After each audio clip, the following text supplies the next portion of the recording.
What we've seen from the open science perspective was that there was a huge interest about science, that the science community work in a very speed manner and achieve the results very soon. I know that some of the science communication projects were really working on misinformation and disinformation and spreading the fake news. And this is a challenge that I think still stays in our society.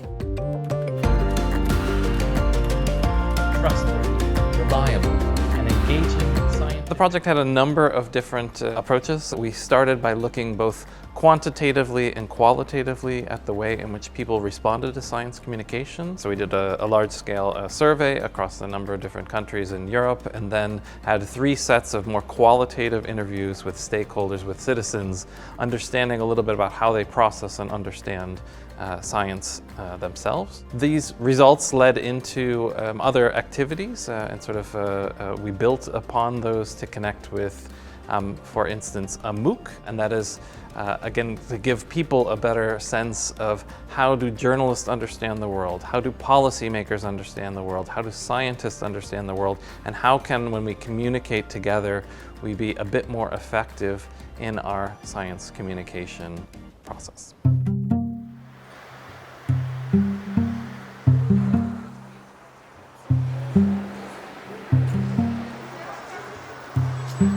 First, I don't think non-audiences are only excluded audiences. I think there's a lot of people that really don't interact with science communication. A lot. And if you think about how many of your friends, family understand what is your work as a professional of science communication, that says a lot. As part of TRESCA research activities, we have run an experimental survey in 7 European countries. The results of the survey demonstrate that if we introduce a personal story to a scientific message, that can have a positive effect on people's understanding of the scientific topic we are treating. I see trust as a two-way process.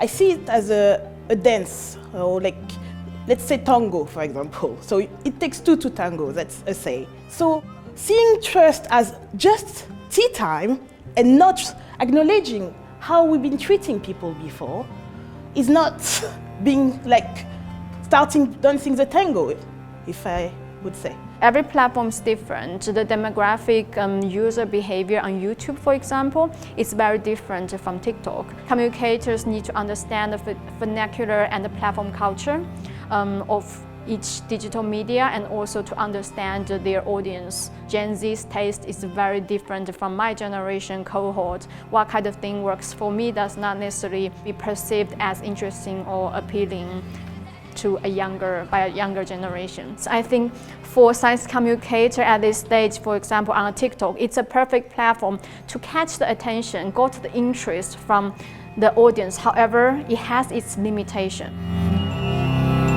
2 things come to mind. One is this model of superhero science and also superhero science communication, putting science on a pedestal, whereas as we've also seen today in our event, it's important actually to go out there, to listen, to relate to different communities. So that's one thing. On the other hand, we've also seen a lot of violence, mostly verbal violence on digital platforms against the people that speak out and that are in the news. Social media is like, this thing that is potential, but it's very dangerous at the same time. It's a lot of responsibility, a lot of potential. What I know from what I've seen in research is that it is a space for people who had no voice in mainstream media to have a voice. So that's a good thing. But also it's a place for polarization, and this bubble, when you interact with people who think like you, and when 2 bubbles interact, it goes into very violent, digitally, but sometimes also in real life violence.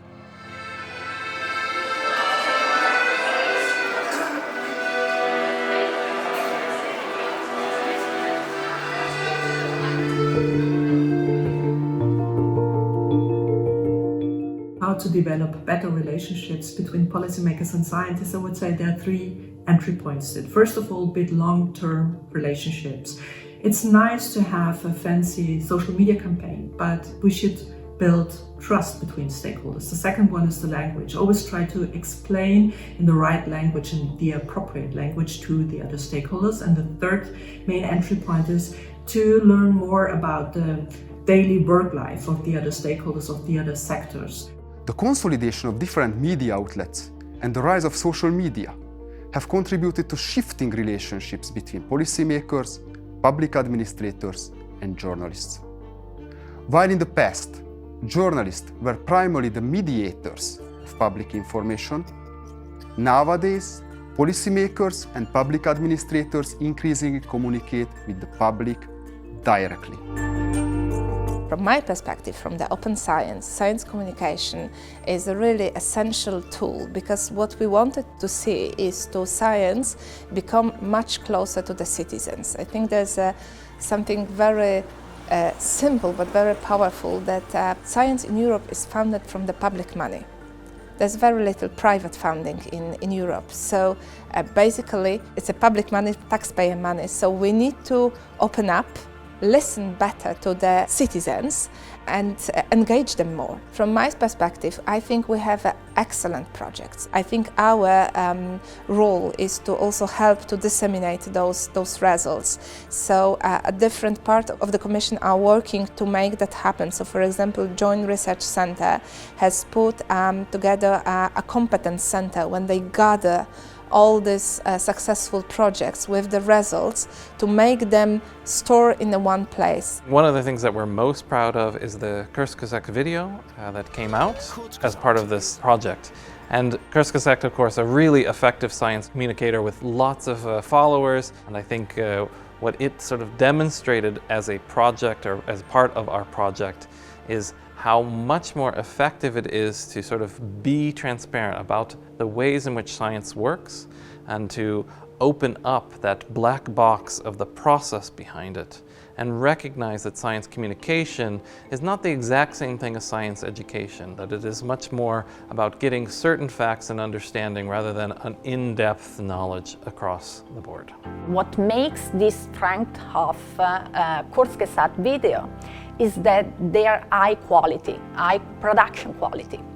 This is an important element, and of course, the use of colors to describe emotions has also an interesting effect, because something we need to remember anytime we try to channel a message to an audience is that emotion must be taken into our message. And this is key.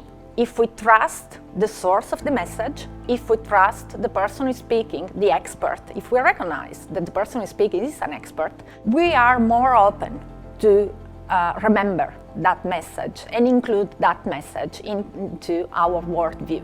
One key message that has been with us throughout the project is that we, as a science communication community, should stop telling people what they should know, but instead intensify the dialogue that is already there. People are already talking about science, especially in the context of the pandemic, for example. People are sort of digesting information and making choices, trade-offs every day.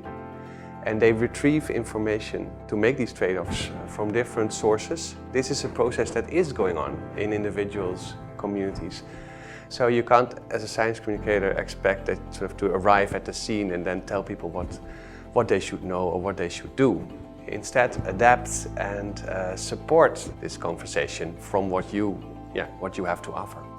Perhaps the pandemic and other incidents have shown is that the more we gather new knowledge and new facts, it isn't that science has changed, but that our understanding of those facts has changed, and that therefore we end up with a much more effective understanding of the world in which we live.